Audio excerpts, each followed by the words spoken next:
Welcome back to the Little Grey Cells, where we explore the brilliant mind and extraordinary cases of the world's greatest detective, Hercule Poirot. Tonight, we present a tale of masked intrigue, family secrets buried deep, and murder most theatrical. A case that unfolds at a grand society ball where crimson decor becomes prophetic.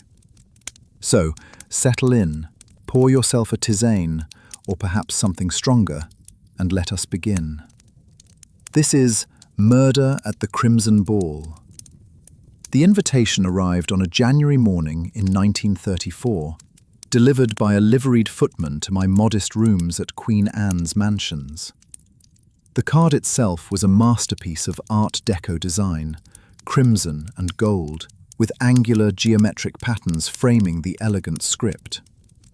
Lord and Lady Ashworth request the pleasure of your company at the Crimson Ball, Ashworth Manor, Surrey, Saturday, the 25th of January, 1934.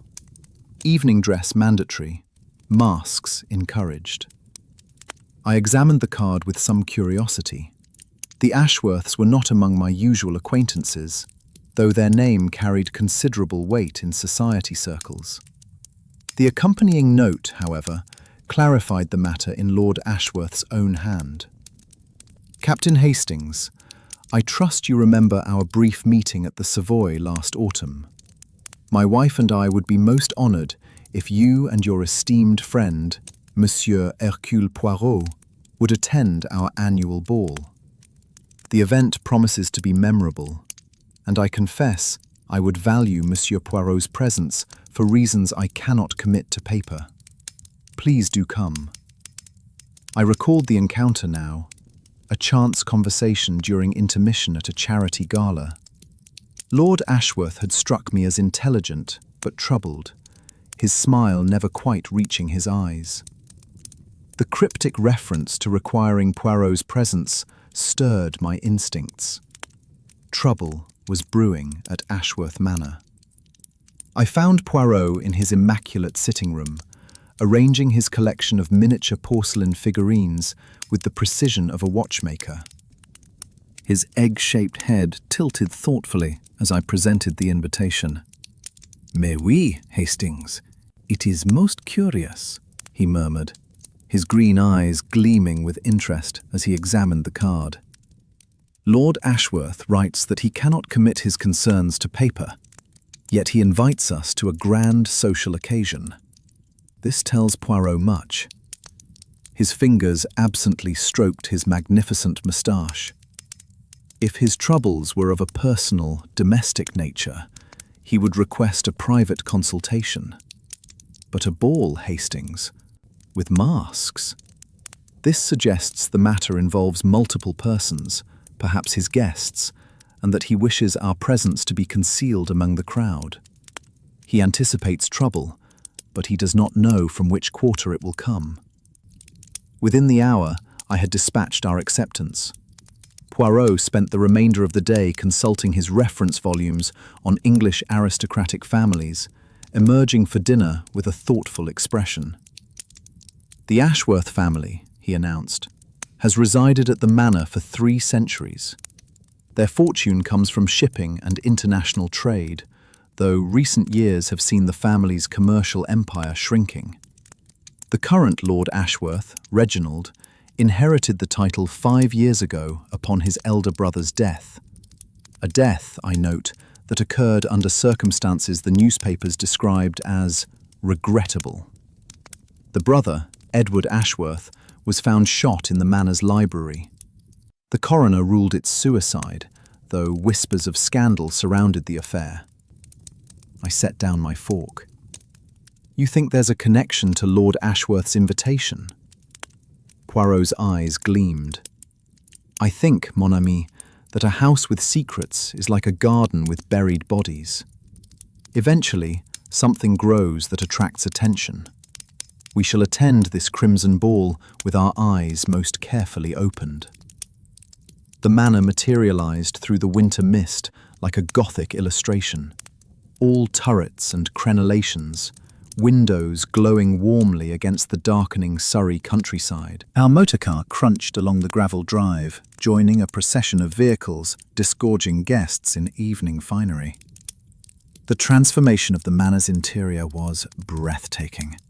Crimson silk draped from every surface, interspersed with gold accents and elaborate floral arrangements of red roses and crimson orchids.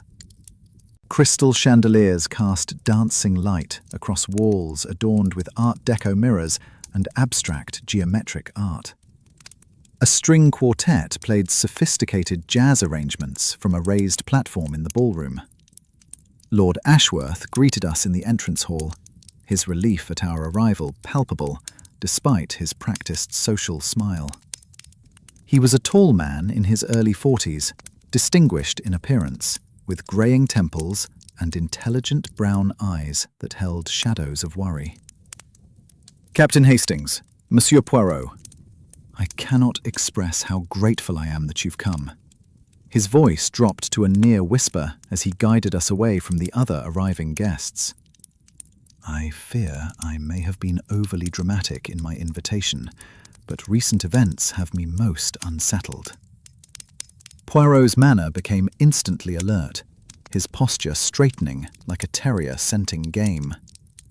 "Perhaps, Lord Ashworth, you would explain to Poirot these events?" Ashworth glanced around nervously, ensuring no servants lingered within earshot. "Not here. Too many eyes, too many ears. But know this. Among tonight's guests is someone who means harm to my family. I've received threats, Monsieur Poirot. Anonymous letters suggesting that tonight's ball will see justice done for old sins. The final letter arrived 3 days ago. It said, simply, 'The crimson ball will run red with truth.' I don't know who sent them, or what they mean, but I couldn't simply cancel. The scandal, the questions, the damage to our reputation." A woman approached, Lady Victoria Ashworth, a striking beauty in her late 30s, wearing a crimson gown that matched the ballroom decor. Diamonds glittered at her throat and wrists, but her smile held a brittleness that suggested strain. "Reginald, you're monopolizing our guests. Captain Hastings, Monsieur Poirot, welcome to our humble gathering." Poirot bowed with continental courtesy. "Madame, your home is transformed into a palace of elegance. One might almost forget we stand in the English countryside, rather than a grand Parisian salon." Lady Ashworth's laugh was musical, but hollow. "You're too kind, monsieur. I do hope the evening proceeds without incident. These gatherings can be so unpredictable." The emphasis on her final word seemed deliberate, and I caught Lord Ashworth's quick glance at his wife. She knew about the threats then, and shared her husband's anxiety. As we moved into the ballroom, Poirot murmured to me in French, "Observe, Hastings. She wears her jewels like armor, and smiles like one preparing for battle. The Ashworths expect trouble this evening. But from whom?" The ballroom thronged with perhaps 60 guests, all attired in the height of fashion. Many wore elaborate masks, some covering only the eyes, others concealing the entire face in the Venetian style. The effect was simultaneously festive and unsettling, as though we had stepped into a masquerade where everyone played parts in some unfolding drama. A young woman in a pale gold gown caught my attention. She stood near the French windows, her posture rigid with tension despite her youth and beauty. She wore no mask, and her face showed traces of recent tears. "That," Lord Ashworth said quietly, following my gaze, "is my niece, Miss Diana Ashworth, Edward's daughter. She came to live with us after her father's death."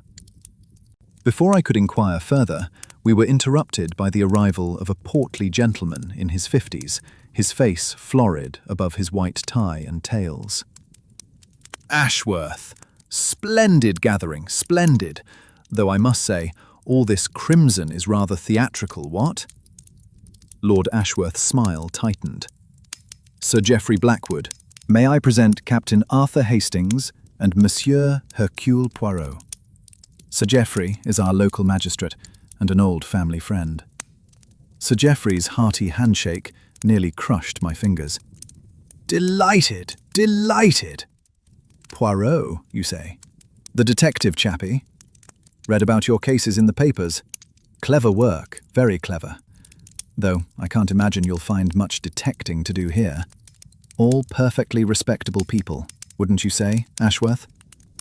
The question hung in the air with peculiar weight. Lord Ashworth's expression remained carefully neutral. Naturally, Sir Geoffrey, though one never knows what surprises an evening may hold. A tall, angular man approached with a woman on his arm. Both wore matching red and black masks that covered their eyes and upper faces, giving them an exotic, dangerous appearance. Ashworth, the man said, his voice cultured but carrying an edge of mockery. Your invitation specified masks encouraged. I trust Marjorie and I have risen to the occasion? Lord Ashworth performed introductions with visible reluctance. Monsieur Poirot, Captain Hastings, may I present Dr. Lawrence Thorne and his wife, Mrs. Marjorie Thorne. Dr. Thorne practices in Harley Street and has been the family physician for many years. Dr. Thorne's handshake was cool and assessing. He was perhaps 40, with iron grey hair and penetrating dark eyes visible behind his mask. A detective at a ball, he mused. How intriguing. I do hope Lord Ashworth hasn't anticipated violence requiring your professional services, Monsieur Poirot. The remark was delivered with a smile, but something in the doctor's tone suggested he knew more than he revealed. His wife, considerably younger and possessed of considerable beauty despite her mask, laughed, a brittle, nervous sound. Really, Lawrence, what a morbid thought. Though, I suppose with your profession, you're always thinking of death and disease. Dr. Thorne's expression darkened momentarily. My profession, my dear, is preserving life. Though, I confess, the boundary between life and death can be surprisingly delicate. A matter of dosage, timing, opportunity. The comment seemed innocuous enough, yet something in its delivery made me uncomfortable. Poirot, I noticed, had gone very still, his green eyes fixed on the doctor with unwavering intensity. The evening progressed through the usual rituals of such gatherings, champagne circulating, canapés offered by liveried servants, small talk exchanged with increasing volume as the alcohol flowed. The orchestra struck up a waltz, and couples began swirling across the polished floor. Through it all, I observed the currents of tension flowing beneath the surface gaiety. Diana Ashworth remained isolated near the windows, declining all invitations to dance. Several times I noticed her gazing toward a portrait that hung above the mantelpiece. A handsome man in his 30s, bearing strong resemblance to Lord Ashworth, but with a harder cast to his features. Edward Ashworth, I presumed, the dead brother. A young man in his mid-20s approached Diana with evident determination. He was strikingly handsome, with the bearing of an athlete and the confident manner of old money. "Miss Ashworth," he said, his voice carrying across the momentary lull in conversation. "Surely you won't deprive me of a dance? We've known each other since childhood." Diana's response was cold enough to frost the windows. "I have no desire to dance, Mr. Cartwright. Please leave me in peace." The young man's jaw tightened. "Diana, this is absurd. We need to talk about what happened, about the future. You can't simply— I can, and I shall, Diana interrupted, her voice rising. I have nothing to say to you, James, now or ever. Please respect my wishes. James Cartwright stood frozen for a moment, his face darkening with emotion. Anger, hurt, or perhaps something more complex. Then he turned sharply and strode away, nearly colliding with a servant bearing champagne. The brief confrontation had drawn attention, and I saw Lady Ashworth moving swiftly toward her niece, concern etched across her elegant features. Poirot had observed the exchange with obvious interest. Most illuminating, Hastings, he murmured. The young lady refuses the attentions of an obviously eligible young man. One wonders what has occurred between them to generate such animosity. I nodded toward where Cartwright now stood at the bar, consuming whiskey with determined intensity. He seems rather affected by her rejection. Indeed. And observe who now approaches him with words of consolation. A woman in her 40s, still handsome despite the hardness around her mouth and eyes, had materialized beside Cartwright. She wore an elaborate mask decorated with peacock feathers, but her identity was betrayed by the magnificent emerald necklace at her throat. Clearly a woman of substantial wealth. Lord Ashworth appeared at our elbows. That is Mrs. Helena Cartwright, James's mother. She's a widow, quite wealthy from her late husband's railway investments. She and my late brother Edward were close friends. The delicate phrasing spoke volumes. A mistress, then, or at least rumoured to be. And the young Mr. Cartwright? Poirot inquired gently. Lord Ashworth's discomfort was palpable. James grew up on the estate adjoining ours. He and Diana were inseparable as children. Everyone assumed they would eventually marry. But after Edward's death, Diana broke off their understanding. She's refused to explain why, and James has been rather persistent in attempting to change her mind. Before Poirot could pursue this revelation, a gong sounded, summoning guests to dinner. The dining room was no less spectacular than the ballroom, with a table that seated 60, beneath a ceiling painted with allegorical figures. Place cards in crimson and gold directed guests to their seats, and I found myself positioned between an elderly dowager, who proved mercifully deaf, and a young society matron whose conversation consisted entirely of gossip about persons unknown to me.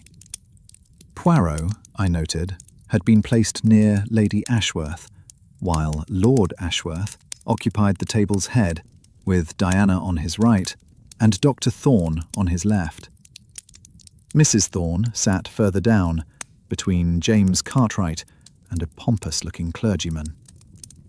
The seating arrangement seemed designed to prevent certain individuals from conversing easily, though whether by accident or design, I could not determine. The meal proceeded through multiple courses, each more elaborate than the last. The wine flowed freely, tongues loosened, and the brittle gaiety grew more pronounced. Toasts were offered, jokes exchanged, but beneath it all, I sensed the gathering pressure of some impending storm. As dessert was being served, an elaborate crimson parfait garnished with gold leaf, Lord Ashworth rose to his feet, champagne glass in hand. The conversation died away as guests turned toward their host.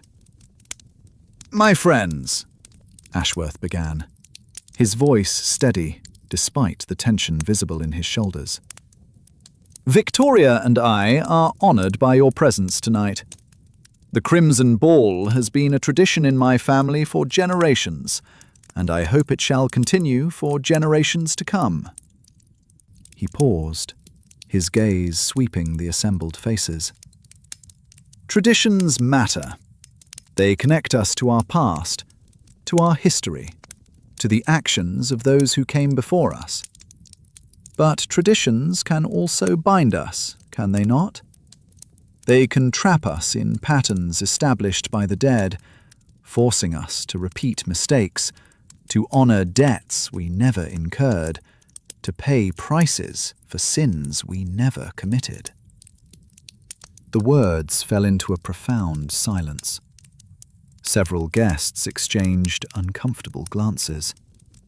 Lady Ashworth's face had gone pale, her knuckles white where she gripped her napkin. Lord Ashworth continued, his voice taking on a harder edge. Tonight, I wish to propose a toast not to tradition, but to truth, to the revelation of secrets long buried, to the exposure of lies that have festered in darkness, to justice, however delayed, however painful its arrival may prove. He raised his glass higher. To truth. The response was scattered and uncertain. Some guests raised their glasses mechanically, others sat frozen in confusion or dismay. Diana Ashworth had risen from her seat, her face a mask of shock and something approaching horror. Before anyone could react further, the lights went out. The dining room plunged into absolute darkness, broken only by the faint glow of candles on the table. Someone screamed. Glass shattered. I heard the scrape of chairs pushed back violently, the sounds of people rising in panic and confusion. Then, cutting through the chaos, a voice spoke, high-pitched, distorted, impossible to identify as male or female. The sins of the fathers shall be visited upon the children. Tonight, the crimson ball becomes crimson indeed. Tonight, death comes to Ashworth Manor. The lights flickered and returned. For a moment, everyone remained frozen, looking around wildly to identify the speaker. But the voice had seemed to come from everywhere and nowhere, echoing in the sudden silence. Then Diana Ashworth screamed again, a sound of pure terror. She was pointing toward the head of the table, her hand shaking violently. Lord Ashworth had collapsed forward, his face in his dessert, champagne glass shattered on the floor beside him. His hand clutched at his throat, and even from my position, I could see the unnatural rigidity of his posture. Poirot moved with startling speed for a man of his years and build. He reached Lord Ashworth in seconds, his fingers seeking a pulse at the man's neck. His face, when he looked up, was grim. "Hastings, send someone for the police immediately.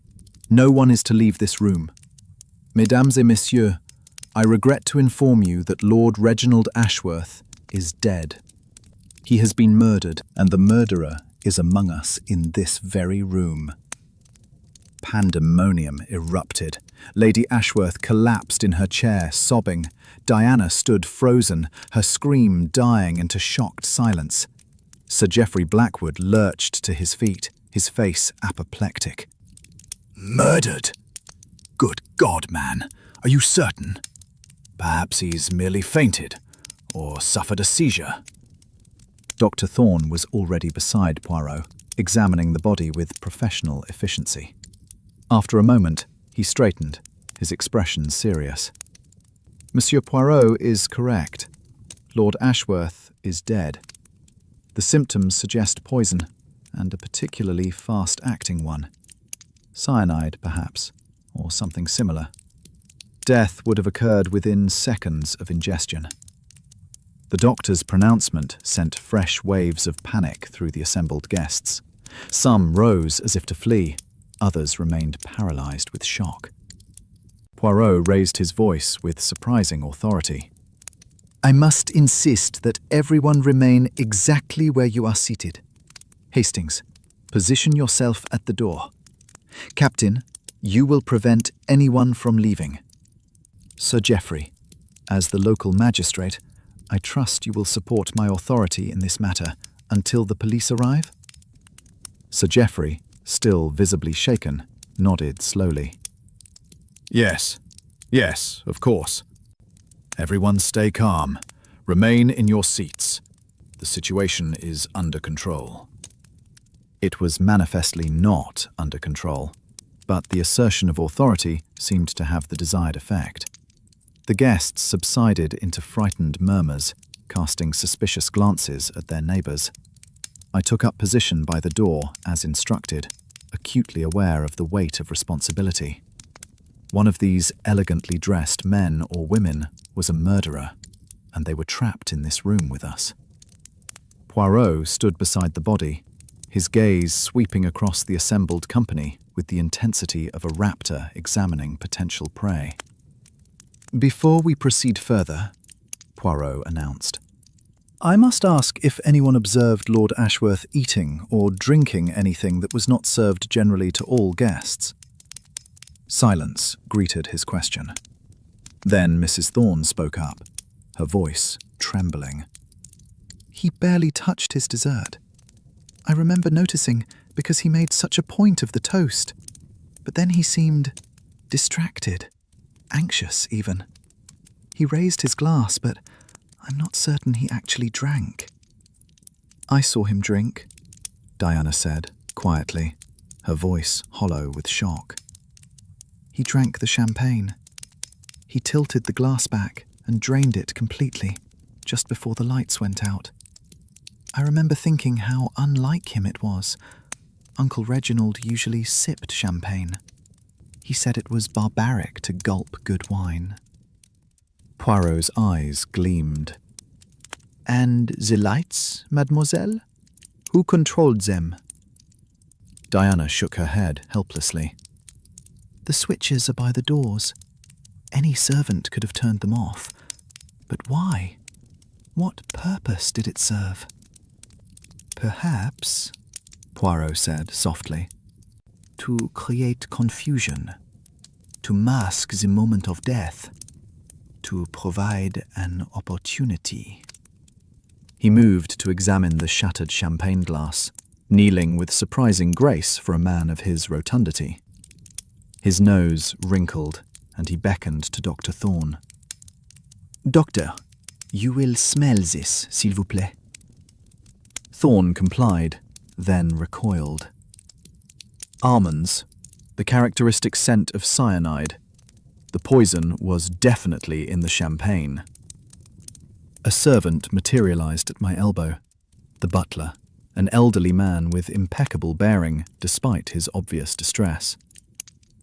"Begging your pardon, sir, but the telephone lines have been cut. I've sent a footman on horseback to the village constabulary, but with this weather..." He gestured toward the windows, where I now noticed snow had begun falling heavily, already obscuring the grounds beyond. "It may be some hours before the police can arrive." Poirot absorbed this information with a slight nod. "Then we must make do with our own resources. Sir Geoffrey, I propose we remove the body to a secure location and begin questioning the guests systematically. The murderer is in this room. Of that I am certain. But we must proceed methodically, calmly, and above all, with great care." Sir Geoffrey looked as though he desperately wished to be anywhere else, but he drew himself up with an attempt at magisterial authority. "Very well, Monsieur Poirot. I shall defer to your expertise in these matters, though I must say I never imagined I'd be investigating a murder at a society ball." "Murder," Poirot observed quietly, "is no respecter of social occasion. It strikes where opportunity and motive converge, whether in the slums of London or the dining rooms of the aristocracy. Come, we must begin. Time, as they say, is of the essence, and our murderer has already demonstrated both boldness and cunning. We must match these qualities if we are to achieve justice for Lord Ashworth." As servants carefully removed the body under Poirot's supervision, I studied the faces of the remaining guests. Somewhere among these shocked, frightened people sat a killer. Someone who had planned this murder with cold calculation, who had waited for the perfect moment to strike, who had used the festive gathering as cover for an act of ultimate violence. The crimson ball had indeed run red with death. The body had been removed to the library under guard by 2 footmen, and Poirot had commandeered the morning room for his interviews. I marvelled at how quickly he had assumed command of the situation, with even Sir Geoffrey deferring to his authority. The guests remained in the drawing room, ostensibly under guard, though the reality was that 60 people could not truly be contained by the small household staff. They clustered in frightened groups, voices rising and falling in waves of speculation and accusation. Poirot began with Lady Victoria Ashworth. She sat rigid in an armchair, her earlier composure shattered. Her elaborate coiffure had begun to come undone, and mascara tracked down her cheeks from crying. Yet, despite her obvious grief, there was something calculating in her eyes as they fixed on Poirot. "Lady Ashworth," Poirot began gently, "I must first express my deepest condolences on your loss. I know this must be extraordinarily difficult for you." She nodded mutely, twisting a handkerchief between her fingers. "Did your husband speak to you of the threats he mentioned to me upon our arrival?" A flicker of surprise crossed her face. "He told you? I begged him not to involve outsiders, but Reginald insisted." "Yes, Monsieur Poirot. We received 3 letters over the past fortnight. Anonymous, posted from London, threatening exposure of past sins and promising justice at tonight's ball." Poirot leaned forward with interest. "Do you still have these letters?" "Reginald burned them. He said they were poisonous things, better destroyed. But I remember their contents. The first spoke of sins that demanded expiation. The second referenced Edward, my late brother-in-law, and suggested his death was not what it appeared. The third, as Reginald told you, promised that tonight would see truth revealed." "And what did you make of these threats, madame?" Lady Ashworth's laugh was bitter. "I thought them the work of some crank, some person nursing imaginary grievances, or perhaps a blackmailer testing our nerve before making demands. But I never imagined actual violence, Monsieur Poirot, never murder." Poirot's fingers steepled beneath his chin. "Tell me, please, about the death of Edward Ashworth 5 years ago.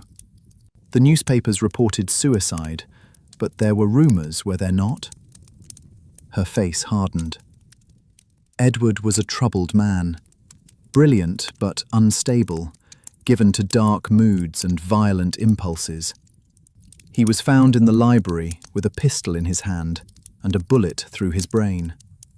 The coroner ruled it self-inflicted death, and so it was recorded." "But you had doubts?" Lady Ashworth met his gaze steadily. "I had certainties, Monsieur Poirot. Edward did not kill himself. He was murdered.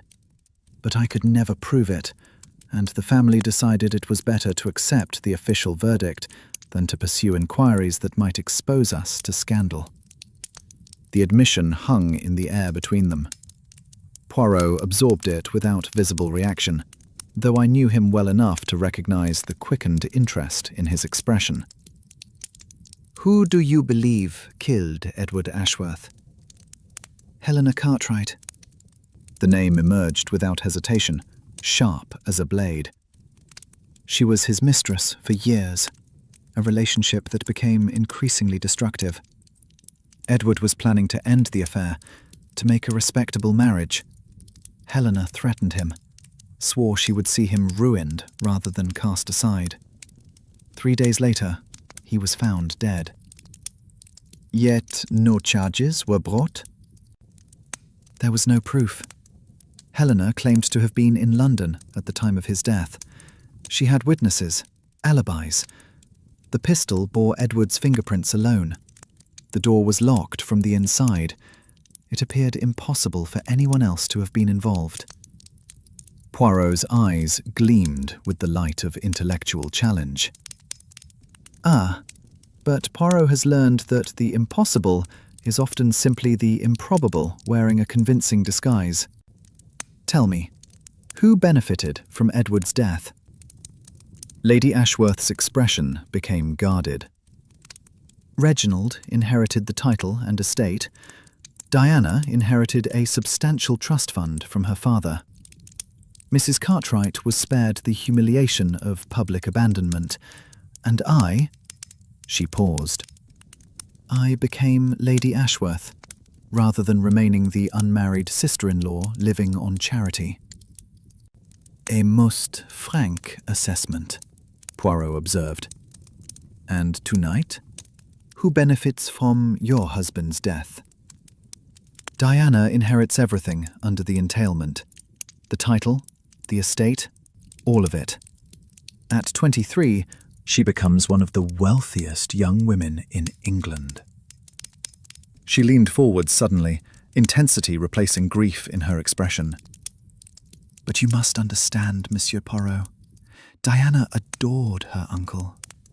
Reginald was more father to her than Edward ever was. She would never harm him. Poirot inclined his head noncommittally. We shall see what we shall see, madame. Now, one final question. Your husband's toast before his death.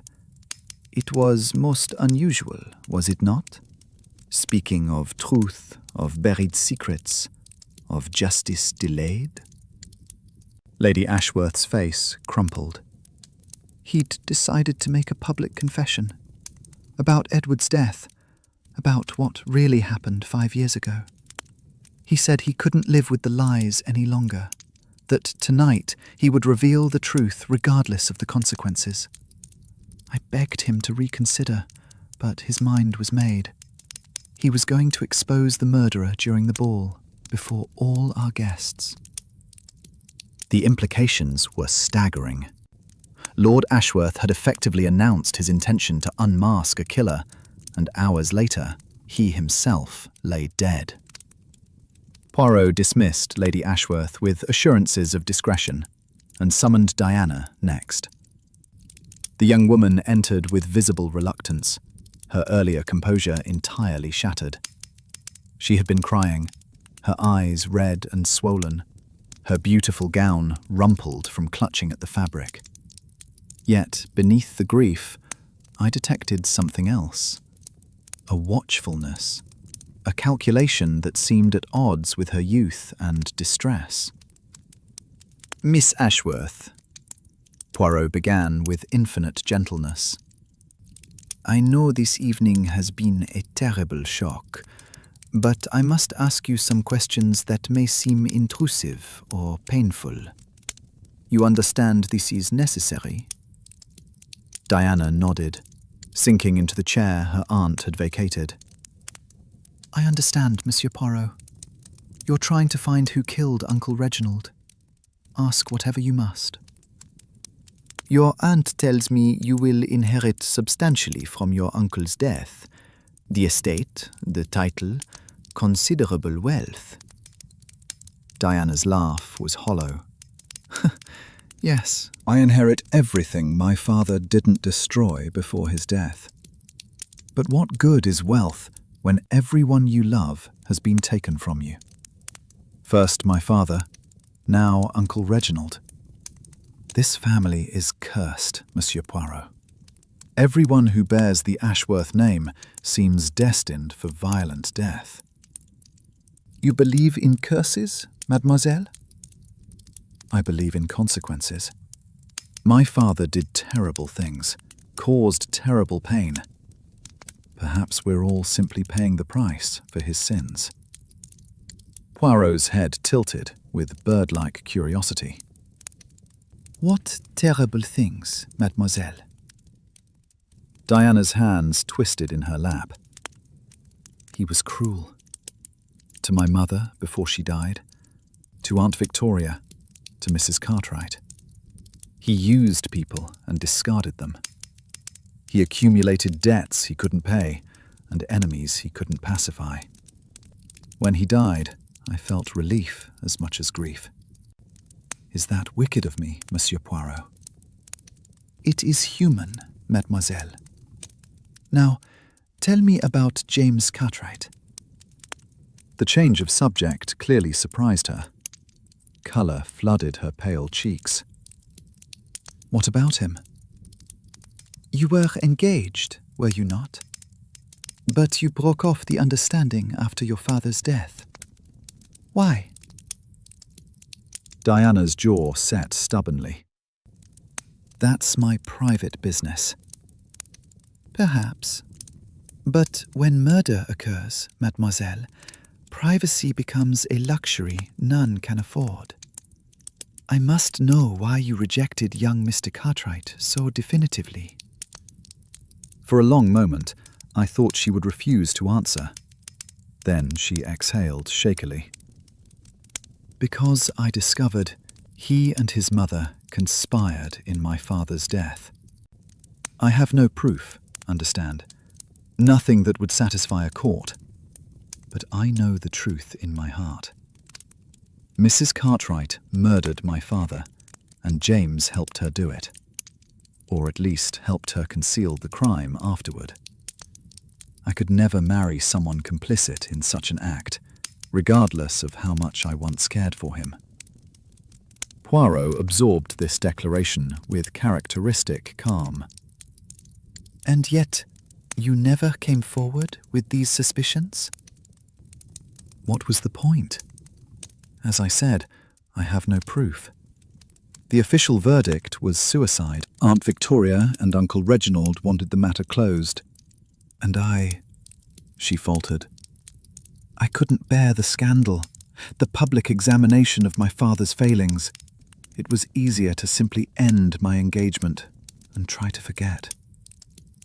But your uncle, he did not wish to forget.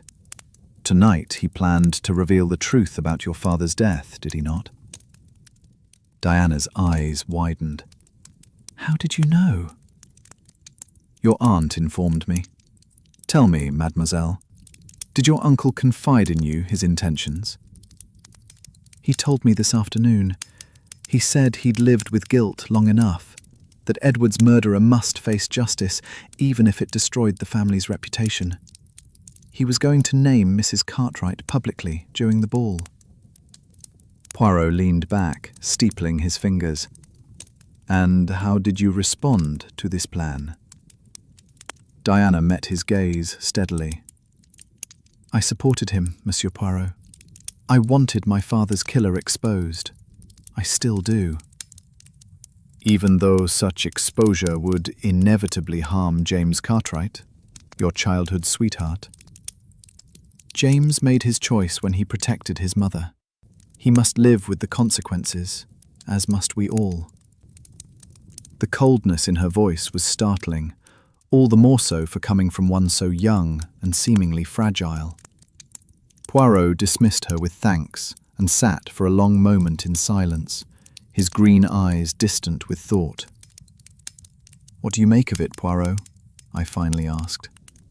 We have a family tragedy 5 years past, ruled a suicide, but believed by multiple parties to be murder.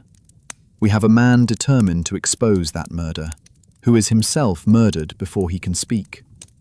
We have a cast of suspects with intertwined motives spanning years of passion, betrayal, and revenge. He rose, beginning to pace the small room with agitated energy. It has the elements of a classic tragedy, does it not, Hastings?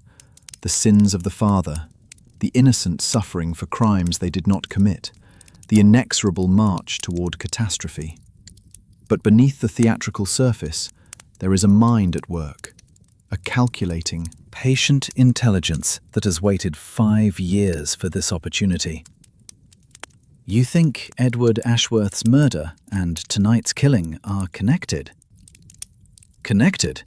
Mon ami, they are the same crime. Tonight's murder was not an impulsive act. It was the culmination of a long-gestated plan. Someone has waited years for this moment, planning with meticulous care, and they have achieved their object with brilliant efficiency. He paused at the window, gazing out at the falling snow. But there is something that troubles Poirot, Something that does not fit the pattern.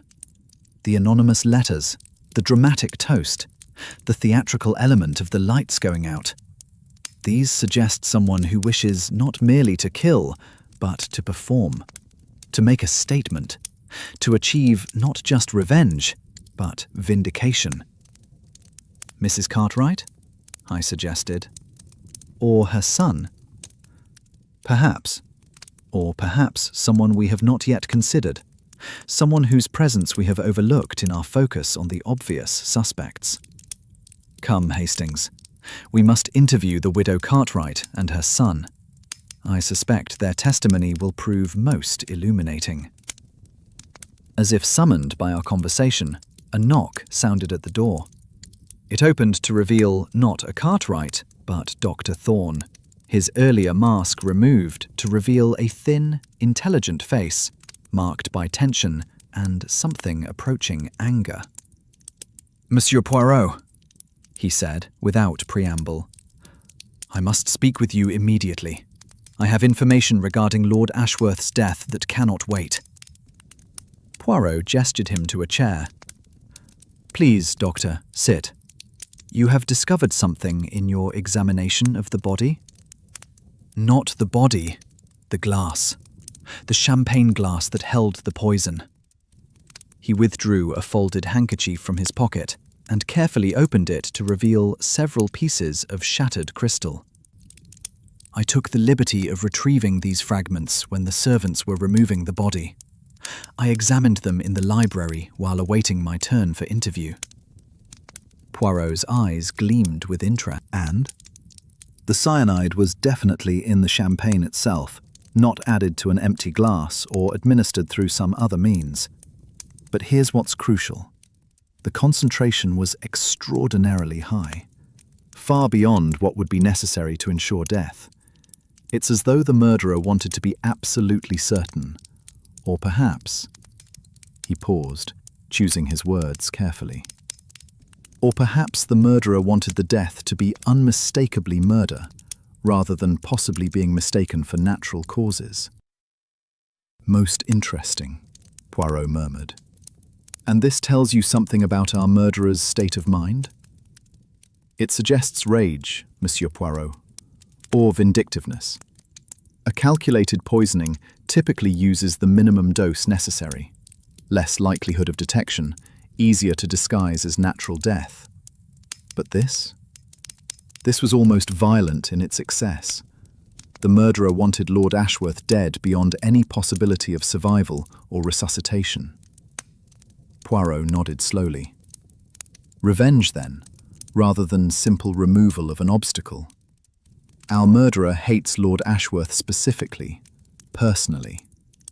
This was not merely about silencing him before he could reveal secrets. This was about punishing him." Dr. Thorne leaned forward. "There's something else. The speed of death suggests the poison was already in the champagne when Lord Ashworth drank it. There wasn't time for someone to slip it into his glass between the toast and his drinking. The lights went out too quickly. Which means the poisoned glass must have been specifically placed before him, either by switching it with an unpoisoned one, or by ensuring he received the poisoned glass during the serving." "Ah!" Poirot's exclamation was sharp with satisfaction. "Now we progress. Doctor, you have the medical mind that observes what others miss. Tell me, who had opportunity to interfere with Lord Ashworth's champagne?" "That's what I've been trying to determine. The champagne was poured by servants and distributed around the table, but in the confusion of people being seated, someone could have switched glasses. Lord Ashworth was distracted, greeting late arrivals and ensuring everyone was comfortable. And the glasses are all identical. Georgian crystal, part of a matched set. It would be child's play to swap one for another." Poirot rose, his energy suddenly focused and purposeful. "Then we must determine who had access to poison, who had opportunity to administer it, and who had motive to see Lord Ashworth dead. Dr. Thorne, I thank you for your keen observations. They have illuminated much." As Thorne departed, I turned to Poirot. This business of the switched glass, doesn't that rather narrow our suspects? Only those seated near Lord Ashworth could have managed such a switch without being observed. Poirot's smile was enigmatic. Or perhaps that is precisely what our murderer wishes us to believe, Hastings. Come, we have much work ahead of us. Send for Mrs. Helena Cartwright. It is time we heard her version of events. Mrs. Cartwright entered the morning room with the bearing of royalty granting an audience. Despite the horror of the evening's events, she had somehow found time to refresh her appearance. Her elaborate peacock feather mask was gone, revealing a face that had once been beautiful and remained striking. Her eyes, cold and assessing, swept over us before she settled into the chair with practiced grace. "Monsieur Poirot," she said, her voice smoky and sardonic, "I've been expecting your summons. I imagine half the guests have already named me as the murderer in your ears." Poirot's expression remained neutral. "Why would they do so, madame?" "Because I was Edward Ashworth's mistress, because I benefited from his death, and because the entire county believes I killed him 5 years ago and escaped justice through clever alibis and expensive solicitors." The admission was delivered with such brazen confidence that I found myself momentarily speechless. Poirot, however, merely inclined his head thoughtfully. "And did you kill Edward Ashworth, madame?" "No, Monsieur Poirot, I did not. Though I confess there were times I wanted to. Edward was a magnificent lover and an absolute bastard of a man. He promised me marriage after his wife died, then reneged when an heiress came along who could restore the family fortunes. He discarded me like yesterday's newspaper." "Yet you attended tonight's ball. That required considerable courage, or perhaps considerable audacity." Her laugh was harsh. "I was invited, Monsieur Poirot. Reginald sent a specific invitation to both James and myself. He knew I wouldn't dare refuse. To decline would be to admit guilt, to acknowledge that I had reason to avoid the family. So I came, knowing full well that tonight Reginald planned to name me publicly as his brother's murderer." I couldn't contain my surprise. "You knew about Lord Ashworth's intentions?" "Of course I knew. He sent me a letter 3 days ago. Quite formal, quite legal in its phrasing.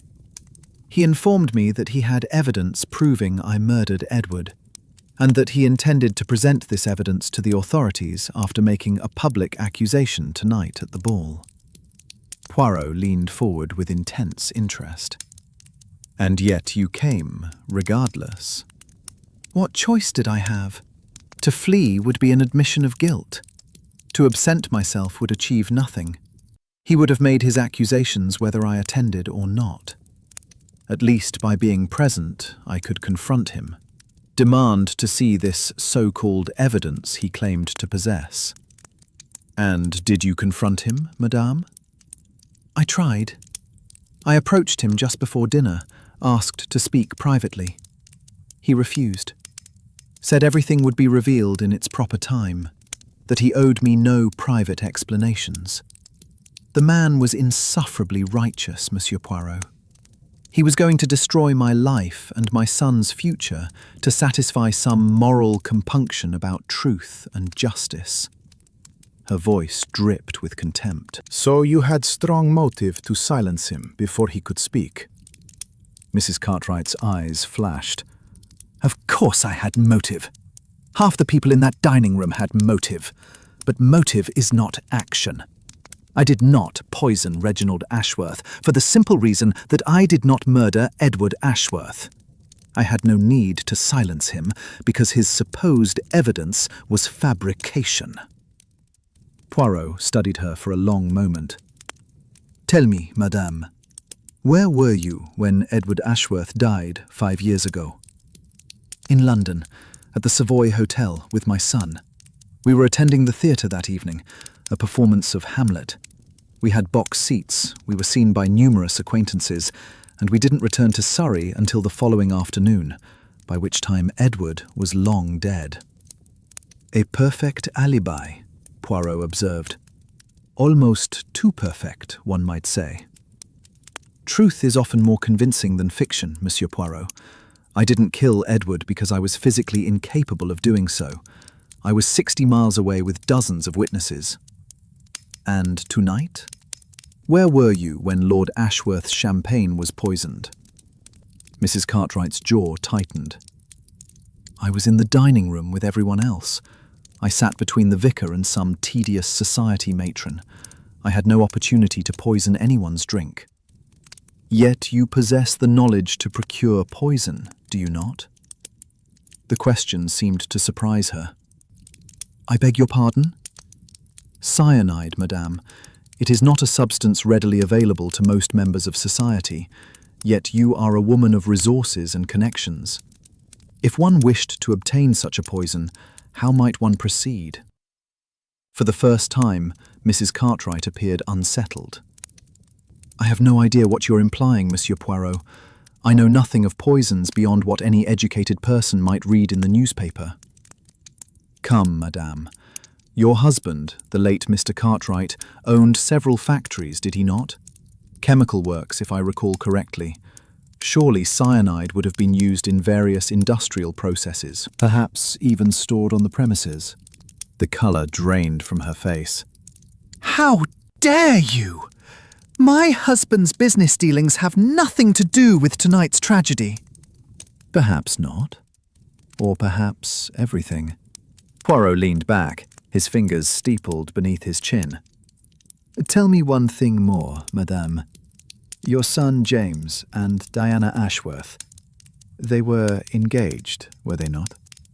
They had an understanding, yes. But Diana broke it off after her father's death. The girl became quite irrational, made wild accusations.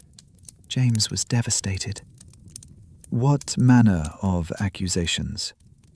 Mrs. Cartwright's expression hardened into something approaching hatred. She claimed James and I conspired in Edward's death. Absolute nonsense, as I've explained. The girl was mad with grief and lashed out at those closest to her. But the damage was done. Our families, once so close, became enemies. And tonight... She stopped abruptly, as though catching herself before revealing too much. Poirot seized on the pause. Tonight what, madame? Tonight, Reginald proposed to undo all the discretion we've maintained for 5 years. He was going to dredge up the past, expose our private affairs to public scrutiny, destroy my reputation and my son's prospects. All in service of his precious conscience. The bitterness in her voice was palpable. So yes, Monsieur Poirot, I'm glad he's dead. I won't pretend to mourn him. But I didn't kill him. Find your murderer elsewhere. She rose without being dismissed, her posture rigid with offended dignity. Poirot made no move to stop her as she swept from the room. Once the door had closed, I turned to my friend. Well, Poirot, do you believe her? I believe she is telling truth mixed with lies, Hastings. The question is determining which is which. Her alibi for Edward Ashworth's death seems formidable, yet alibis can be constructed, witnesses can be mistaken or bribed. As for tonight, she had both motive and means. Access to poison through her late husband's factories, and opportunity during the confusion of the dinner service. But how could she have ensured the poisoned glass reached Lord Ashworth specifically? Poirot smiled his cat-like smile. Ah, that is the question that troubles Poirot. The mechanics of the murder are most intriguing. Come, let us interview young Mr. Cartwright. Perhaps he will illuminate what his mother has obscured. James Cartwright entered with the wary posture of a man expecting attack. He was younger than I'd realized on first observation, perhaps 24 or 25, with the athletic build of a cricket player and features that would have been handsome were they not currently marked by tension and anger. His eyes, I noted, kept darting toward the door, as though he wished nothing more than to flee. "Mr. Cartwright," Poirot began gently, "thank you for speaking with me. I know this evening has been distressing." "Distressing?" Cartwright's laugh was hollow. "That's one word for it. I came to a ball and witnessed a murder. My former fiancé looks at me with hatred. My mother is being interrogated as a suspect. Yes, Monsieur Poirot, distressing captures it rather well." Despite his sarcasm, there was something vulnerable in the young man's manner. Poirot's voice remained kind. "Tell me about your relationship with Diana Ashworth." Cartwright's expression softened momentarily before hardening again. "What's to tell? We grew up together, played together as children, fell in love as we matured. Everyone expected we'd marry. Then her father died, and everything changed." "How did it change?" "Diana became convinced my mother murdered Edward. She claimed to have proof, though she never showed it to me. She broke off our engagement, refused to speak to me. For 5 years, she's treated me as though I'm complicit in some terrible crime." "And are you?" Poirot asked softly. The question hung in the air. Cartwright's face flushed with emotion. "No! I don't know what happened to Edward Ashworth. I was in London with my mother when he died. We couldn't have had anything to do with it. Yet Diana believes otherwise. Why would she maintain such a conviction without evidence?" Cartwright's hands clenched into fists. "Because she needs someone to blame. Her father's death was suicide.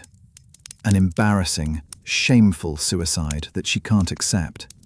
So she's invented this fantasy of murder to preserve her image of him." Poirot studied the young man carefully. "You believe Edward Ashworth killed himself?" "The evidence certainly suggests it. He was found alone in a locked room with a smoking pistol in his hand. What else could it be?" "Murder," Poirot said simply. "Murder made to appear as suicide. It is not uncommon, you understand. A clever killer can arrange matters to deceive even experienced investigators." Cartwright shook his head vehemently. "That's exactly the kind of speculation that's poisoned this family for years. No one can accept the simple truth. Edward was unstable, financially ruined, and he took the coward's way out. There's no conspiracy, no murdered, just a tragedy." "And tonight? Was tonight a tragedy or a murder?" "Tonight was murder, obviously. I saw Lord Ashworth collapse. I heard that voice speaking of death and vengeance. Someone poisoned him deliberately." Poirot leaned forward. "Who do you suspect, Mr. Cartwright?" The young man hesitated, clearly wrestling with his answer. Finally, he said, "Diana. I hate to say it, but Diana had the most to gain. She inherits everything, and she's been half mad since her father's death. Perhaps she's finally snapped completely." The accusation shocked me, but Poirot merely nodded thoughtfully. "A provocative theory.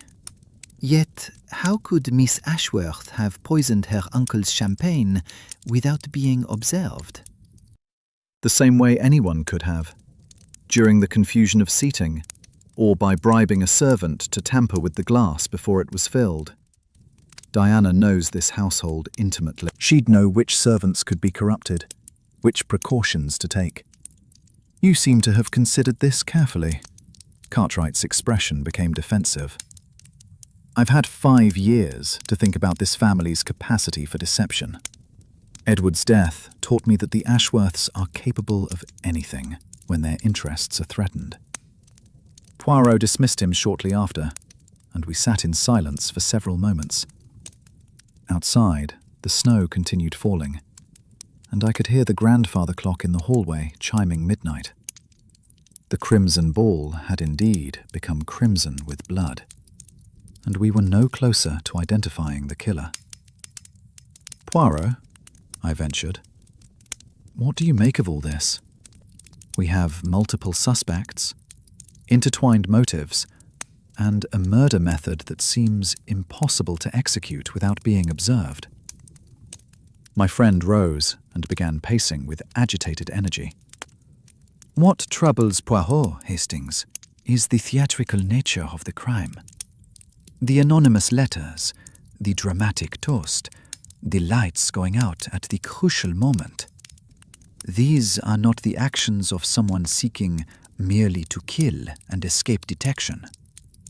Our murderer wishes to make a statement, to achieve vindication as well as revenge." "But vindication for what?" "Ah, that is the question, is it not? Vindication for Edward Ashworth's death? For some other wrong we have not yet uncovered? Or perhaps—" He stopped abruptly, his eyes widening.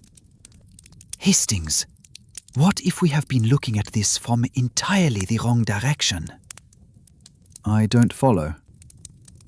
"We have assumed the murder of Lord Ashworth was committed to silence him before he could reveal the truth about his brother's death 5 years ago. But what if that assumption is incorrect? What if Lord Ashworth was killed not to hide the truth, but to reveal it?" I stared at him in confusion. "I'm not sure I understand what you're suggesting." Poirot's hands gestured excitedly as he developed his theory. "Consider this.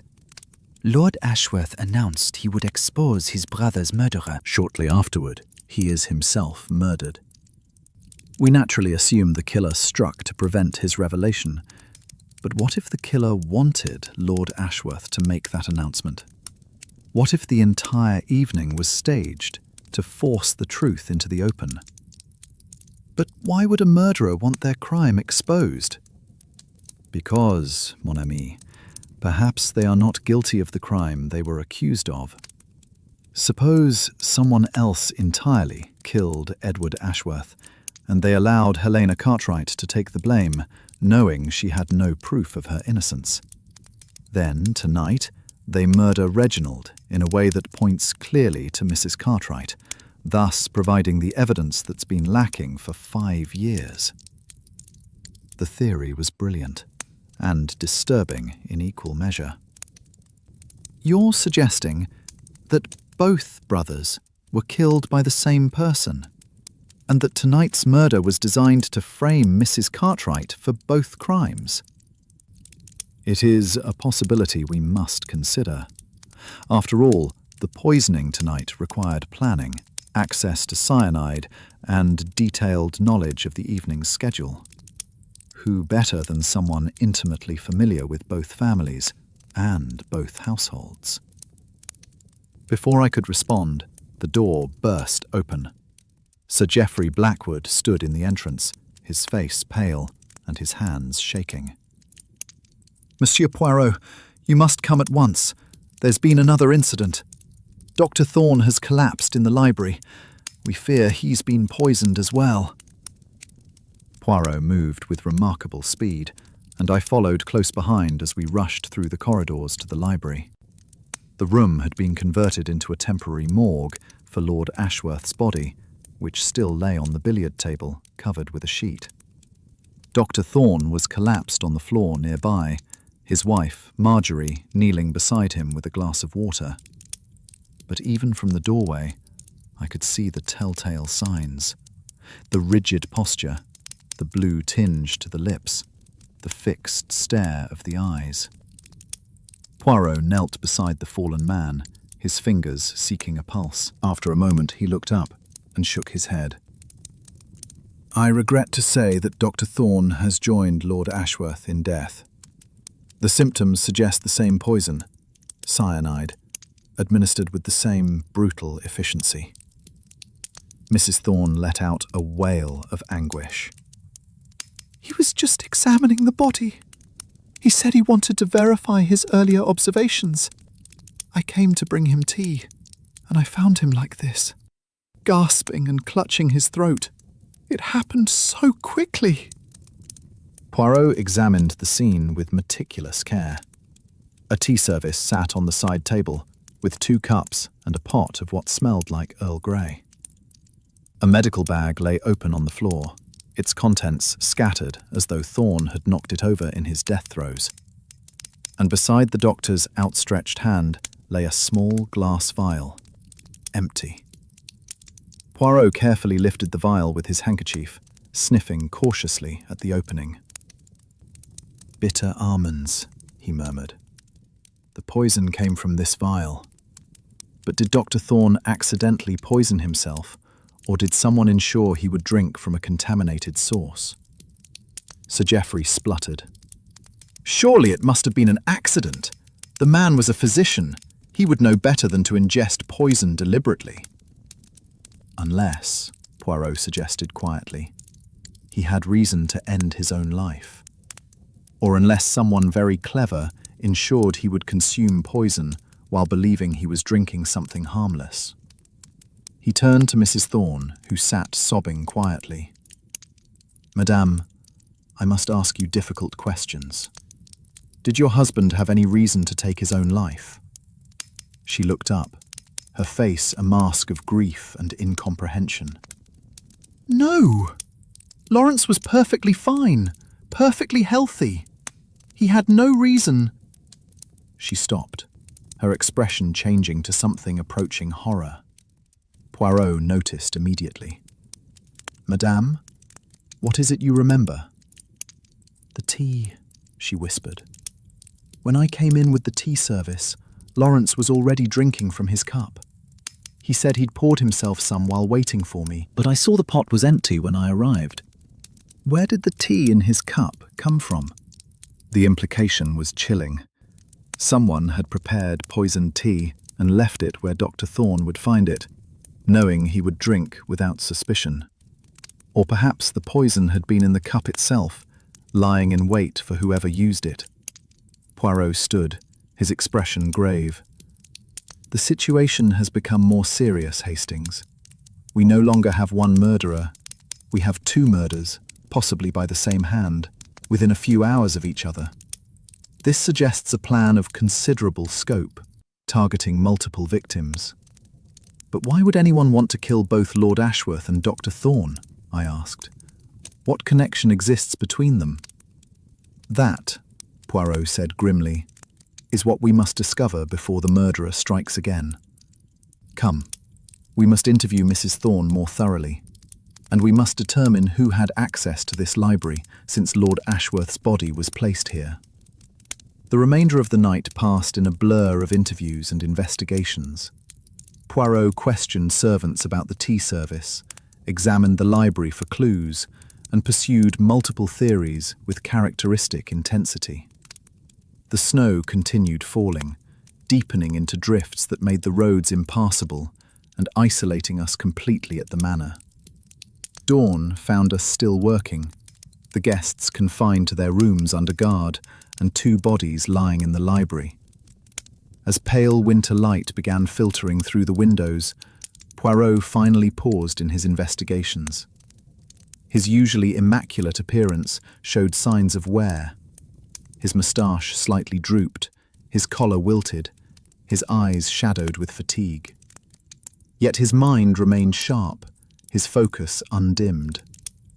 Hastings, he said quietly, I believe I begin to see the shape of this terrible affair. But to prove my theory, I must set a trap. A dangerous trap.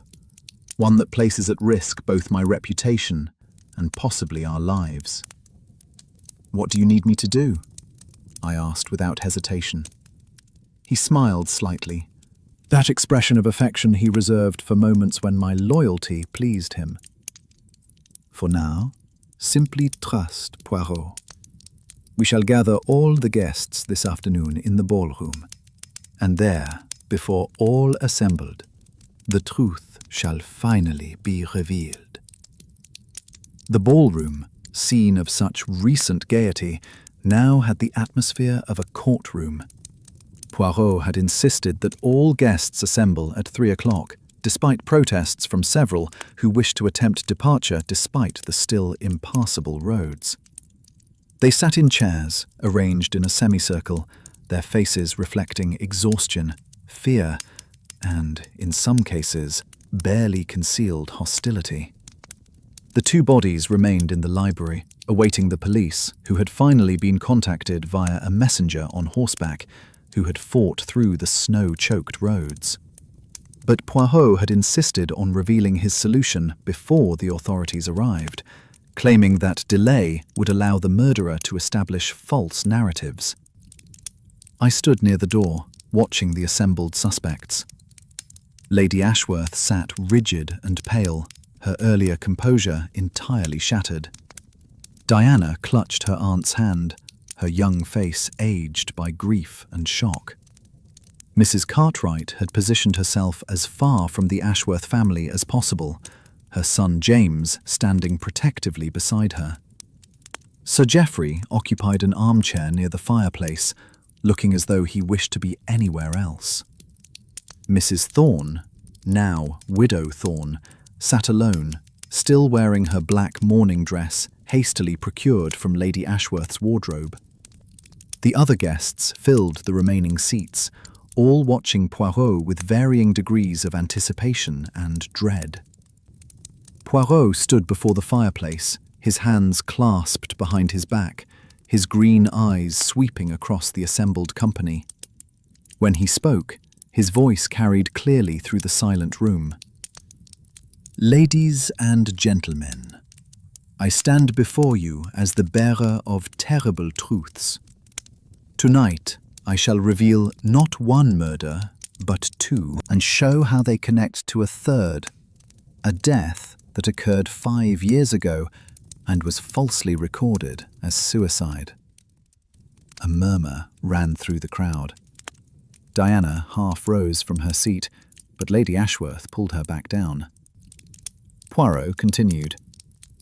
The death of Edward Ashworth 5 years ago was the beginning of this tragedy. He was murdered, as many of you suspected, but not by the person most accused. The true killer has walked free all these years, their crime undetected, their guilt unsuspected. He paused for dramatic effect. Until now. Mrs. Cartwright's voice cut through the tension. If you're about to accuse me again, Monsieur Poirot, I warn you, I have solicitors who will make you regret such slander. I do not accuse you, madame. Indeed, I believe you are innocent of Edward Ashworth's murder.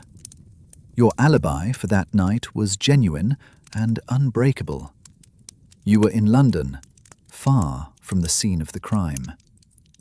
The admission clearly surprised her. She sat back, momentarily speechless. Poirot turned to address the full assembly. But if Mrs. Cartwright did not kill Edward Ashworth, who did? To answer that, we must understand why he was killed. Edward Ashworth was a difficult man, given to excess and cruelty. But he was also, in his way, an honorable man. When he discovered a terrible secret, he confronted the guilty party and demanded they confess. Instead, they murdered him and arranged the scene to appear as suicide. What secret? Sir Geoffrey demanded. What could possibly be worth committing murder? The secret Poirot said quietly. Of another's guilt. You see, Edward Ashworth discovered that someone he trusted had been systematically embezzling from the family estates. Large sums, stolen over many years, concealed through clever manipulation of accounts. Edward confronted the thief, gave them 24 hours to confess and make restitution. Instead, they killed him. A shocked silence followed this pronouncement. Poirot allowed it to build before continuing. The murder was cleverly done. The killer knew Edward's habits, knew he retired to the library each evening to work on estate accounts. They prepared a pistol, ensured it bore only Edward's fingerprints, then struck while he was alone and vulnerable. But the room was locked from the inside, Sir Geoffrey protested. How could anyone have escaped? They did not escape, Sir Geoffrey. They were never in the room. The killer shot Edward from the window, which stood partially open despite the winter cold. A detail noted in the coroner's report, but never properly explained. The pistol was then tossed onto the floor near Edward's hand. The powder burns on Edward's hand? Created by forcing him to fire the pistol once earlier in the day, during what appeared to be a casual shooting lesson. The locked door? Meaningless when the murder weapon came through the window. The logic was impeccable, and I could see several guests nodding in understanding. But who was the embezzler, the killer? Poirot turned to face one specific person. The person who murdered Edward Ashworth was his trusted physician, his friend. A man who had access to all the family's confidences and financial records. Dr. Lawrence Thorne. Mrs. Thorne gasped, but Poirot's raised hand forestalled her protest. Dr. Thorne had been stealing from the Ashworth estates for years, using his position as family physician to gain access to information and records. He invested in several failed ventures, accumulated gambling debts, and found himself financially ruined. The Ashworth fortune was his salvation, and when Edward discovered the theft, Thorne had no choice but to silence him permanently. But Thorne is dead himself, I protested, unable to contain my confusion. How can he be the murderer if he's also a victim? Ah, Hastings, but that is the brilliance of our second killer's plan. You see, Lord Reginald Ashworth was no fool. He suspected Thorne's involvement in his brother's death. He investigated quietly, accumulated evidence, and planned to expose Thorne tonight at the ball. That is why Thorne came, not as a guest, but as the accused, knowing that exposure was imminent. And that is why someone else decided Thorne must die. Poirot's gaze swept the room. The second killer, the person who poisoned both Lord Ashworth and Dr. Thorne, is someone who knew both men's secrets and saw an opportunity to achieve justice through murder. Someone who has waited 5 years for revenge. Someone who loved Edward Ashworth enough to kill for him. He turned to face Diana Ashworth directly. Miss Diana Ashworth, you murdered your uncle and Dr. Thorne. You are the killer we seek. The ballroom erupted in chaos. Lady Ashworth screamed. James Cartwright surged forward as though to attack Poirot. Sir Geoffrey shouted for order. Through it all, Diana sat absolutely still, her face pale but composed, her eyes locked on Poirot's. When the tumult finally subsided, Diana spoke in a clear, steady voice. Prove it, Monsieur Poirot. You have made a spectacular accusation. Now prove it. Poirot nodded, as though he had expected nothing less. With pleasure, mademoiselle. Let us begin with motive.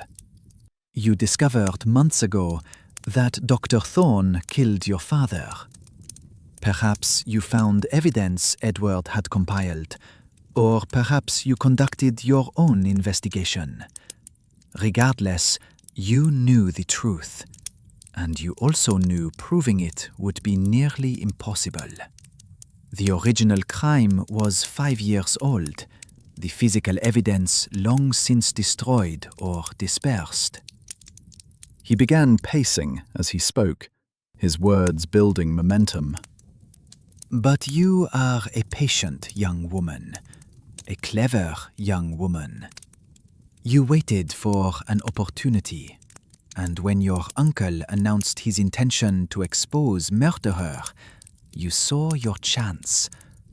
You would let Reginald make his accusations against Mrs. Cartwright. Then you would kill both your uncle and Dr. Thorne in a way that implicated Thorne in both murders, achieving justice for your father while removing the man who killed him. This is insane, James Cartwright shouted. Diana would never. Silence! Poirot's voice cracked like a whip. I will thank you not to interrupt. Miss Ashworth is quite capable of defending herself. Are you not, mademoiselle? Diana's expression remained eerily calm. Continue, Monsieur Poirot. I'm fascinated by this fiction you're constructing. It is not fiction, but fact, mademoiselle. And the facts are these.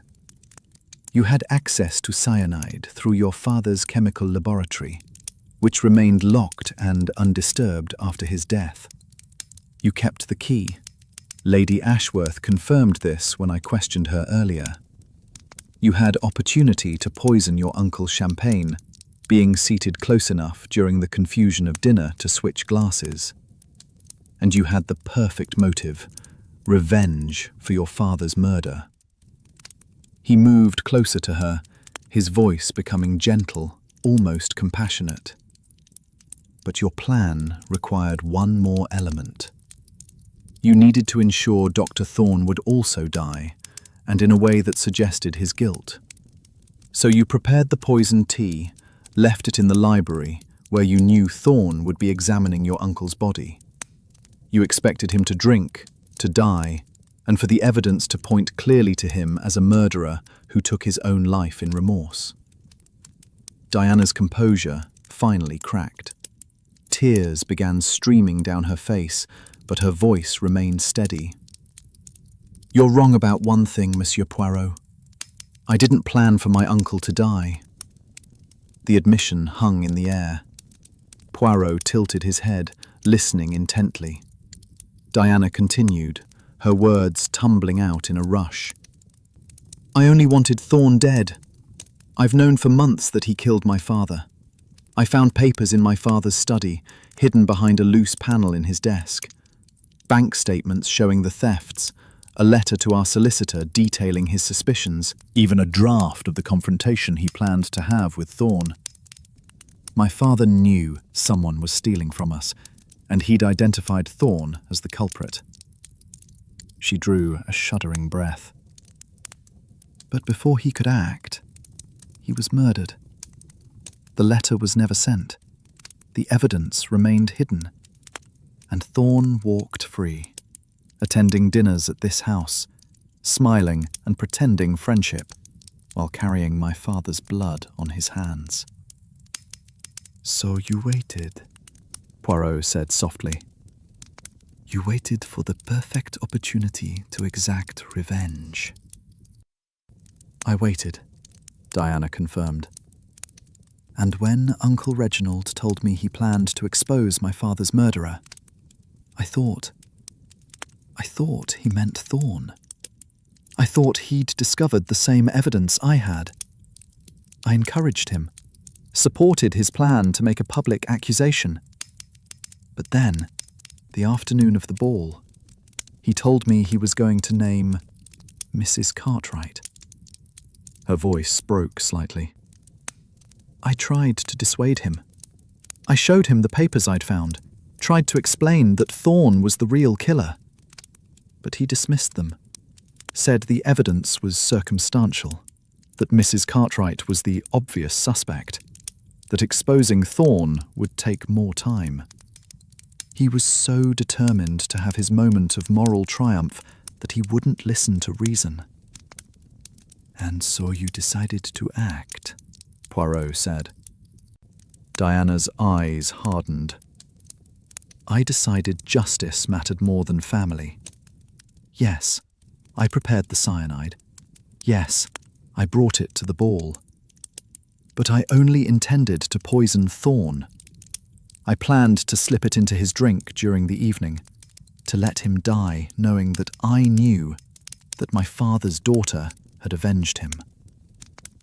"But something went wrong," Poirot observed. Diana laughed bitterly.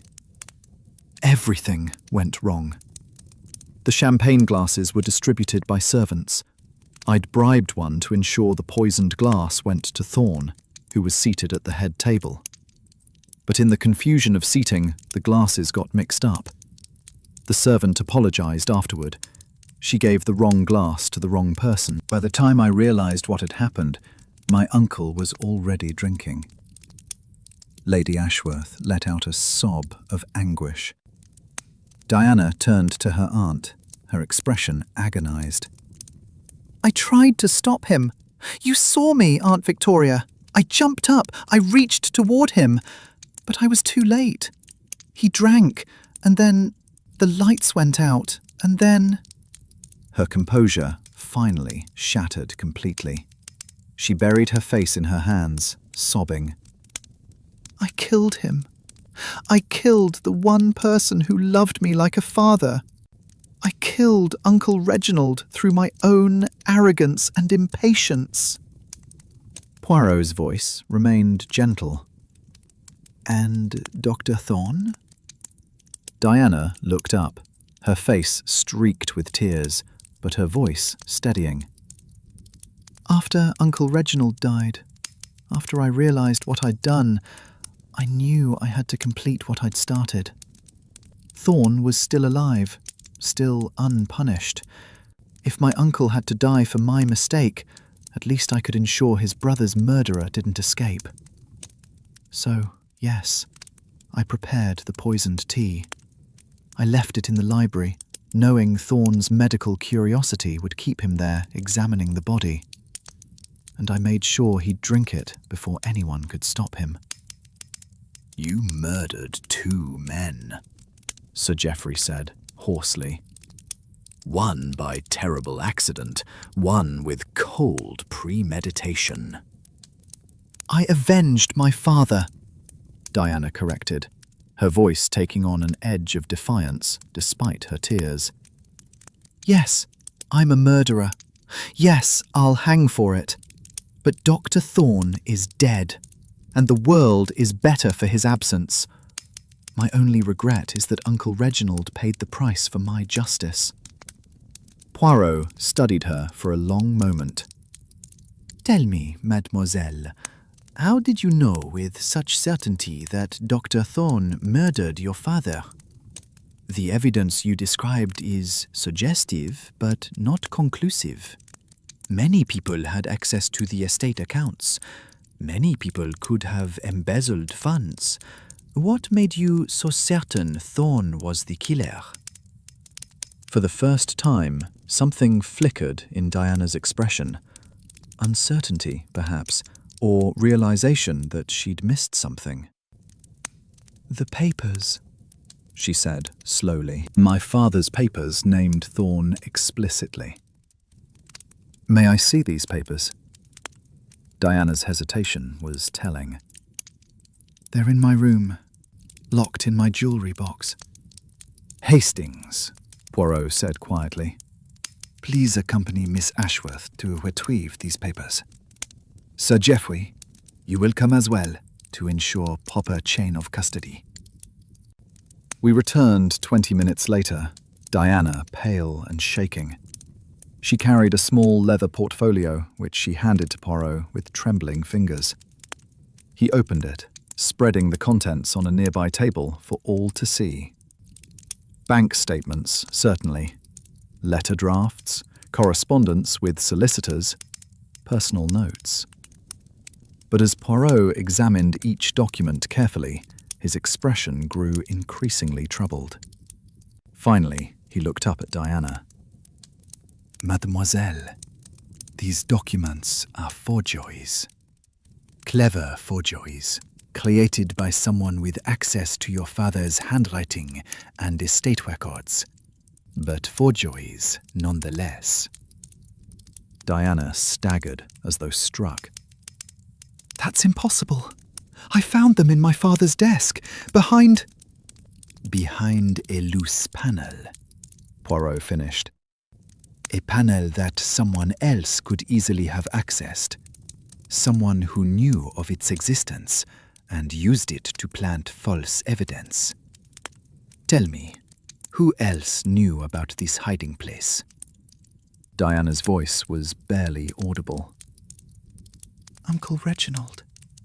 He showed it to me after Father died. Said it was where Father kept his most private papers. Poirot nodded slowly. And so we arrive at the final truth, the deepest layer of this terrible affair. Mademoiselle Diana, you were manipulated. Someone planted those forgeries, knowing you would find them, knowing your grief and rage would drive you to act, knowing you could be shaped into a weapon aimed at Dr. Thorne. The implications crashed over the room like a wave. I found myself struggling to comprehend what Poirot was suggesting. But who? I demanded. Who would go to such elaborate lengths? Someone, Poirot said quietly, who wanted both Reginald Ashworth and Dr. Thorne dead, but lacked the courage or means to kill them personally. Someone who needed Diana to act as their instrument, who carefully prepared her mind and emotions over many months until she was ready to explode into violence. Someone who benefited enormously from the deaths of both men and from Diana's subsequent arrest for murder. He turned to face Lady Victoria Ashworth. Someone like you, madam. You are the true architect of tonight's tragedy. You murdered Edward Ashworth 5 years ago, and tonight you used your niece as a weapon to murder your husband and eliminate the one witness who suspected your guilt. The accusation was met with stunned silence. Lady Ashworth sat frozen, her face a mask of shock. Then, slowly, her expression changed. The grief and despair melted away, replaced by something cold and calculating. When she spoke, her voice held none of its earlier fragility. Prove it, Monsieur Poirot. You've made spectacular accusations all evening, but proof, evidence, you have none. On the contrary, madame, I have considerable evidence. Shall I enumerate? Poirot began counting on his fingers. First, you had motive to kill your husband's brother. Edward Ashworth was planning to disinherit Reginald, having discovered that your marriage was bigamous. You were already married when you wed Reginald, were you not? Your first husband, a French merchant, still lived. You had simply abandoned him years earlier and changed your identity. Edward had hired investigators and discovered the truth. Lady Ashworth's eyes widened fractionally, but she said nothing. Poirot continued. Second, you had opportunity to kill Edward. Your alibi, that you were in London that evening, was provided solely by servants loyal to you. But I have discovered through inquiry that you returned to the manor earlier than claimed. entering through the servants' entrance. You shot Edward through the library window, arranged the scene to suggest suicide, and returned to London before anyone noticed your absence. Third, Poirot's voice grew harder. You had motive to kill your husband, Reginald. He had discovered your guilt in his brother's death. Dr. Thorne had begun to suspect as well. He made comments tonight that suggested his suspicions. Both men had to die, but you could not risk doing so directly, not after Edward's death had already drawn scrutiny to the family. So you created the perfect weapon, your niece. Over months you planted evidence, made suggestions, guided her thoughts. You knew Diana's grief and anger would eventually drive her to action. You simply had to ensure she aimed at the right targets. Lady Ashworth finally spoke, her voice dripping with disdain. This is an entertaining fantasy, Monsieur Poirot, but it's nothing more. Diana has confessed to both murders. She had means, motive, and opportunity. Your baroque theory of manipulation is unnecessary when the simple truth suffices. Ah, but the simple truth is rarely the complete truth, madame. You see, I have discovered one final piece of evidence that destroys your carefully constructed facade. Poirot withdrew a folded paper from his pocket. This is a telegram I dispatched yesterday afternoon, making inquiries in France. The response arrived by special messenger just before this gathering. It confirms that Victoria Ashworth, née Beaumont, was indeed married in Paris in 1910 to a Monsieur Henri Beaumont.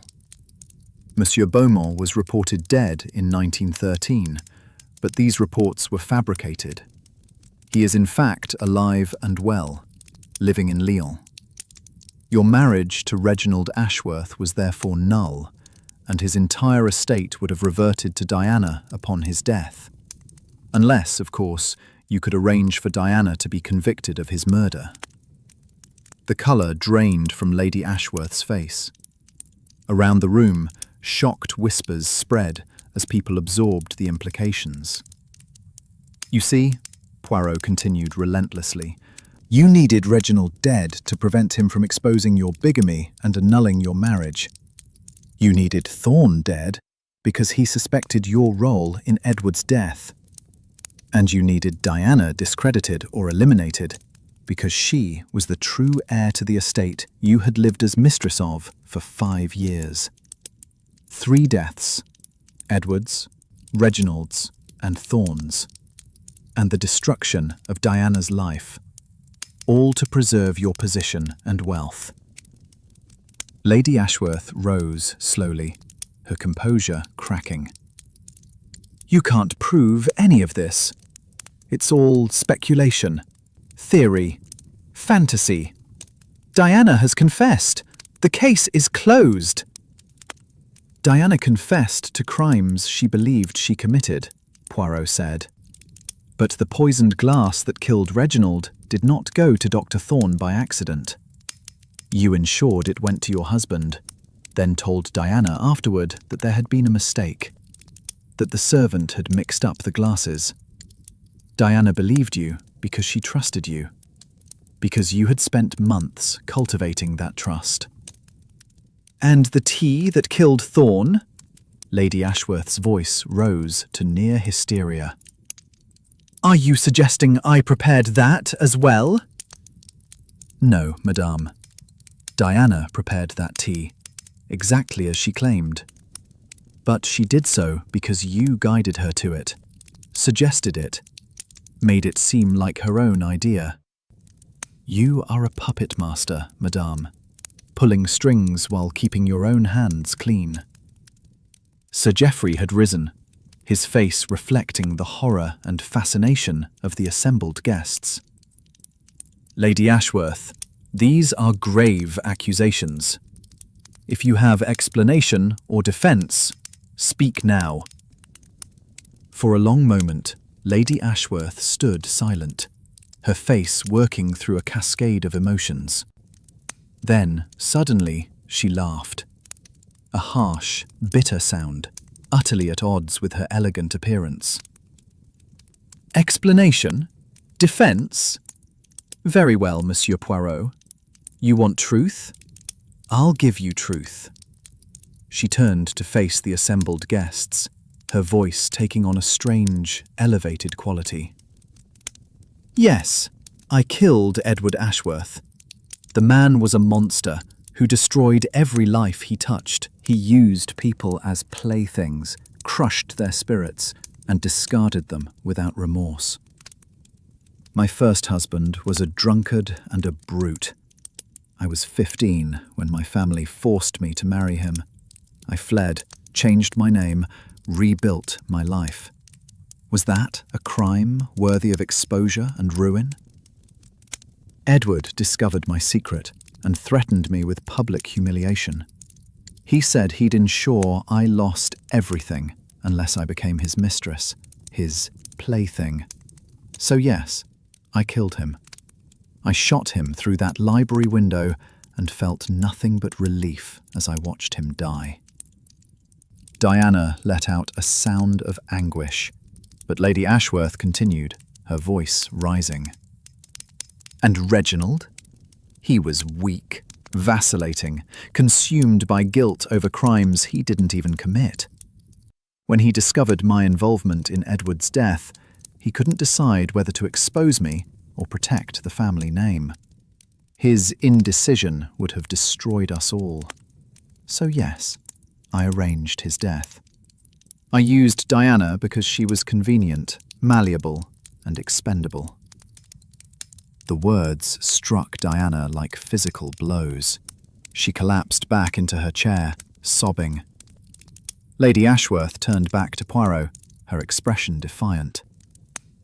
As for Dr. Thorne, I confess I'm glad he's dead, though I played no role in his demise beyond encouraging Diana's already existing suspicions. The man was an embezzler and possibly a blackmailer. The world is better without him, just as it's better without Edward and Reginald. So, there you have it, Monsieur Poirot. The truth you demanded. I am a murderess twice over, and an accessory to a third death. I manipulated a grieving young woman into destroying herself and eliminating my enemies. I am everything you accused me of being, and I regret nothing. The silence following her confession was absolute. Then Sir Geoffrey found his voice. Lady Ashworth, or whoever you truly are, I am placing you under arrest for the murders of Edward Ashworth and Reginald Ashworth, and as an accessory to the death of Dr. Lawrence Thorne. You will be held pending the arrival of the police and your subsequent trial. 2 footmen moved to flank Lady Ashworth, though she made no attempt to flee or resist. Her earlier hysteria had faded, leaving only cold resignation. As they led her from the ballroom, she paused beside Diana. I'm sorry you were hurt, my dear. But you must understand, survival requires strength, decisiveness, and the willingness to do terrible things. You were too soft, too moral. You would never have survived in my position. Diana didn't respond, didn't even look up. Lady Ashworth was led away, leaving a stunned silence in her wake. Poirot stood beside Diana, his hand resting gently on her shoulder. Mademoiselle, you were as much a victim tonight as your uncle. You must not blame yourself for actions taken while under another's manipulation. Diana looked up, her face ravaged by tears. But I did prepare the poison that killed Dr. Thorne. Whatever Lady Ashworth's manipulations, that action was mine alone. Oui, mademoiselle, you took that action, and you must bear responsibility for it. But consider, Dr. Thorne may indeed have been an embezzler, Those bank records you found may have been accurate even if your father's letter was forged. It is possible you killed a guilty man, though through means that were themselves criminal. Sir Geoffrey cleared his throat. Miss Ashworth, I must inform you that you too will be arrested for the murder of Dr. Thorne. However, given the extenuating circumstances, your youth, your manipulation by Lady Ashworth, the possibility that Thorne was indeed guilty of crimes, I believe a jury may look favourably on your case. You may face charges of manslaughter rather than murder, and possibly even be shown mercy. Diana nodded dully, seemingly beyond caring about her own fate. James Cartwright moved to her side, kneeling beside her chair. Diana, he said softly, I'm so sorry. For everything. For not believing you. For not understanding what you were going through. I will stand by you through whatever comes. I swear it. For the first time, something like life returned to Diana's eyes. She looked at James with an expression that mingled hope and despair. After everything I've done? After how I treated you? After everything, James confirmed. We've all been pawns in someone else's game, Diana. It's time we started making our own choices. The moment was interrupted by the arrival of several constables who had finally reached the manor. Explanations were given, statements taken, and both Lady Ashworth and Diana were formally arrested. As the guests began dispersing to their rooms, the roads remained impassable and none could leave until morning. Poirot and I found ourselves alone in the now empty ballroom. Quite an evening, Poirot, I ventured. He sighed, suddenly looking every year of his age. Oui, mon ami. An evening that demonstrates the terrible complexity of human nature. A woman escapes one prison, an abusive marriage, only to create a worse prison through her own actions. A young woman seeking justice becomes an instrument of vengeance. And two men die, one guilty of theft, the other guilty of nothing but moral righteousness. Do you think Diana will be convicted? Poirot considered the question carefully. I think she will face trial and perhaps conviction for Thorne's death. But I also think the jury will hear her story and understand that she was as much victim as perpetrator. She may serve time, but she will not hang. As for Lady Ashworth, she will almost certainly face the gallows for her crimes. He moved to the window, gazing out at the snow-covered grounds, now visible in the pale morning light. The Crimson Ball, Hastings. It was to be an evening of elegance and celebration. Instead, it became a theatre of death, a stage on which old sins and new crimes played out their final acts. At least justice has been served, I offered. Justice? Poirot's smile was sad. Perhaps. Or perhaps we have merely witnessed the final chapter in a tragedy that began long ago, when a 15-year-old girl was forced into an intolerable marriage and learned that survival sometimes requires terrible choices. Who can say where responsibility truly lies? With Victoria for her murders? With Edward for his cruelty and threats? With the society that forced her into an abusive marriage as a child? He turned from the window. No, Hastings.